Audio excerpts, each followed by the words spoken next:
Hello, Sagittarius, Sun, Moon Rising, and Venus signs. Kamusta kayo? Sana po ay nasa mabuti kayong kalagayan. Welcome back po sa Star Tarot. Kung bago kayo rito, welcome din kayo. Thank you for your support.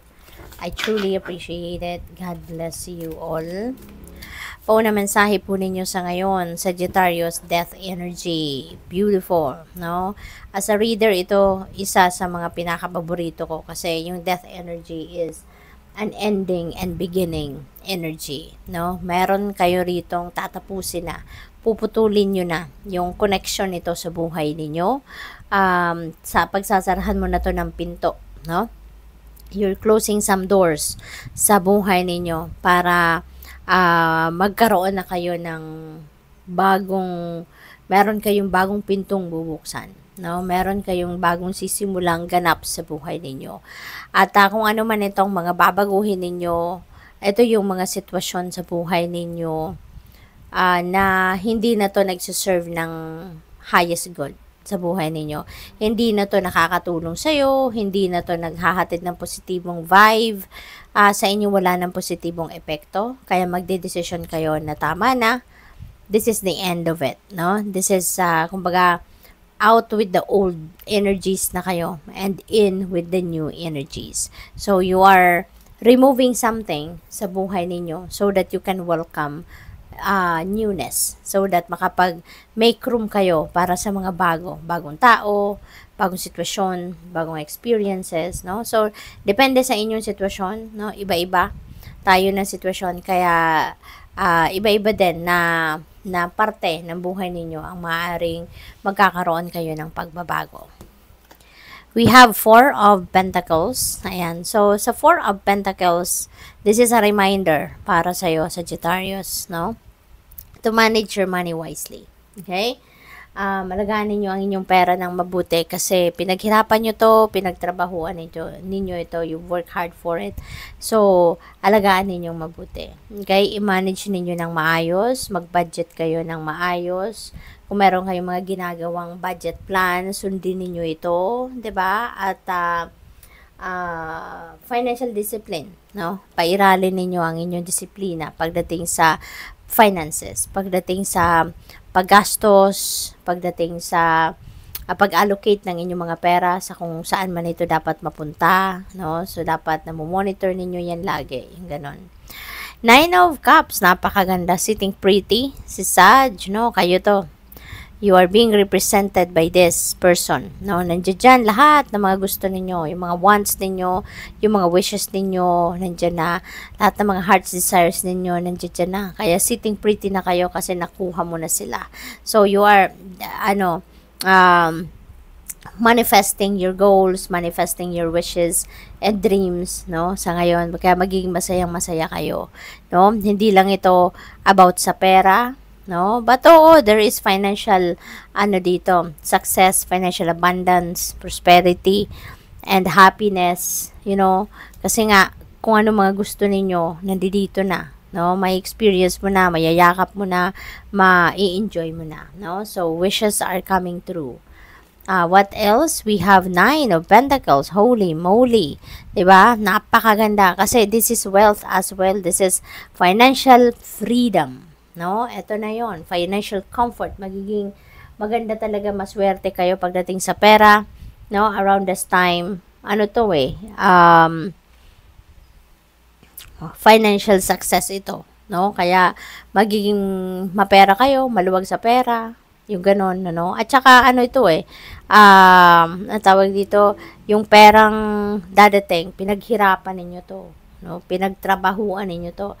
Kaya, this is really a sweet victory para sa'yo. Kasi, finally, eto na, makukuha mo na yung bunga ng inyong pagtatrabaho, bunga ng inyong pagsisikap, bunga ng inyong pagtsatsaga. Diba? Kaya, i-enjoy nyo talaga yung perang yan, no? So, alagaan ninyo yung perang yan. Kasi, bunga yan ng inyong dugot pawis, kumbaga. So, what else? Ano pa ang mga mensahe para sa'yo?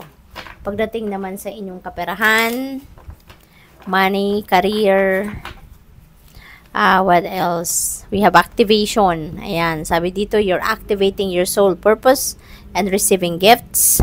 awaken your soul and tap into your ancestral memory and inner wisdom, focusing too much on the material world instead of the spiritual world. No, mababaliktad na nga yan sa ngayon. Kasi ngayon, you are activating your soul purpose. No? And yung mga spiritual gifts ninyo, siguro, marirealize mo na sa ngayon na it's about time na to embrace them, no? Maaring parte yan ng pagbabago na gagawin ninyo sa buhay ninyo. You are going to look into your spiritual gifts na sa ngayon. Siguro then, nagkakaroon kayo dito ng mga soul searching, no? Kaya siguro nandiyan pumapasok yung messages ng universe para sa iyo na it's about time na to carry out your purpose in life, no? At ito na yung time para gamitin ninyo, no, yung mga spiritual gifts ninyo. So, possible na gano'n ang sitwasyon dito ng iba sa inyo.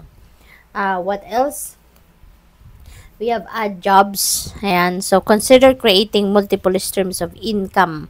Ayan. So, ang sipag ninyo, no, ang sipag ninyo, focus ninyo talaga sa ngayon is siguro pagpapayaman, establishing your financial future, you are building your financial empire, no? Yun ang siguro focus ninyo sa ngayon.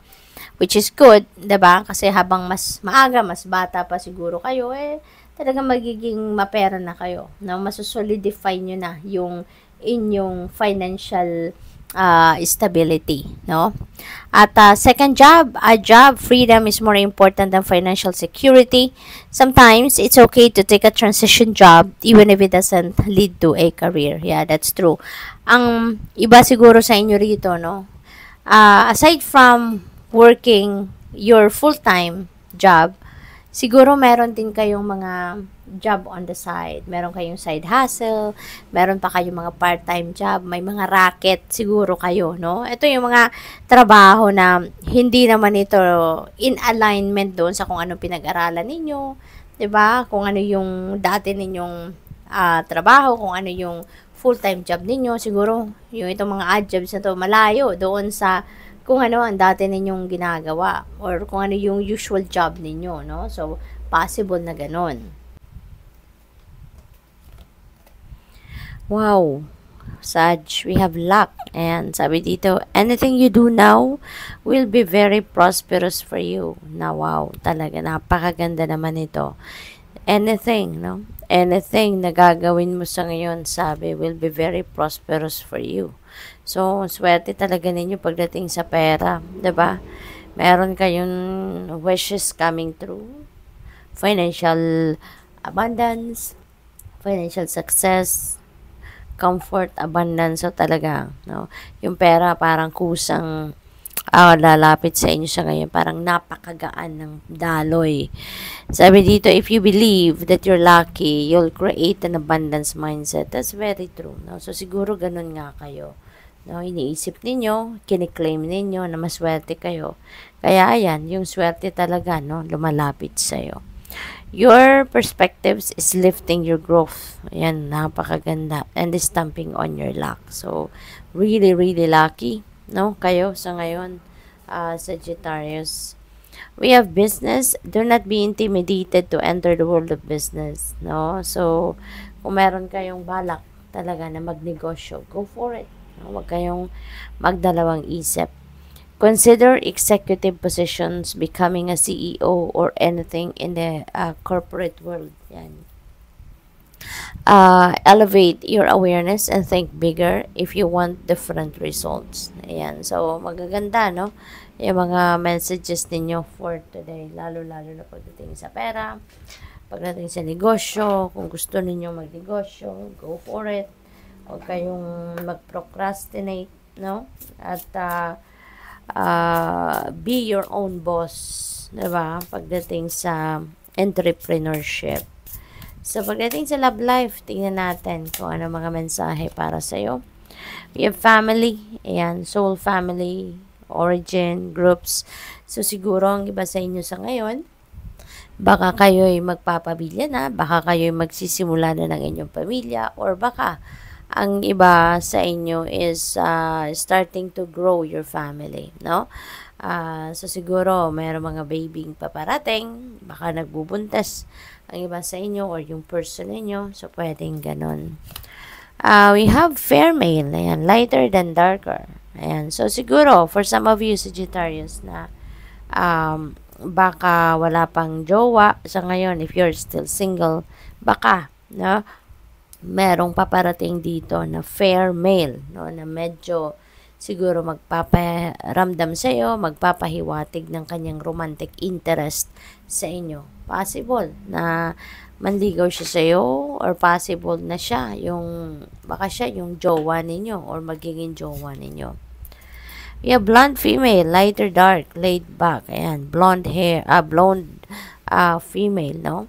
So, meron tayong fair male, meron tayong blonde female, plus ikaw. So, probably, ang iba sa inyo rito, baka yung person ninyo, baka namamangka sa dalawang ilog, no? Or, pwede rin, na ang iba sa inyo, baka kayo to, no? Baka kayo ang namamangka sa dalawang ilog, or baka kayo, para may third wheel dito So, probably meron ditong third party, no? Ang iba siguro sa inyong relationship, baka you are dealing with, with this kind of situation na baka may third party sa inyong relationship. But be reminded, Sagittarius, na this is not one-on-one reading. This is a reading for the collective. Kaya, pwedeng may mag-resonate sa inyo dito, pwedeng hindi. Okay? So, kung ano man ang mga mensahe na hindi nag-resonate sa inyo or hindi sumasakto sa inyong sitwasyon, huwag din yung kunin because ibig sabihin hindi yan para sa'yo. Okay? So, what else? Pwede rin pala, no, na si blonde female, baka ito yung romantic interest niyo, baka ito yung liligawan, no, or baka siya yung girlfriend niyo, 'di ba? So, depende yan sa inyong sitwasyon. We have dating, ayan, whining, dining, and romance. Ayan. So, talagang siguro, nasa dating stage ang iba sa inyo rito, or baka makikipag-date pa lang kayo. Maybe, you're going to ask someone out on a date, no? So, probably, ganon ang ganap. So, good luck sa'yo. Thank you for watching Love and Light. Namaste.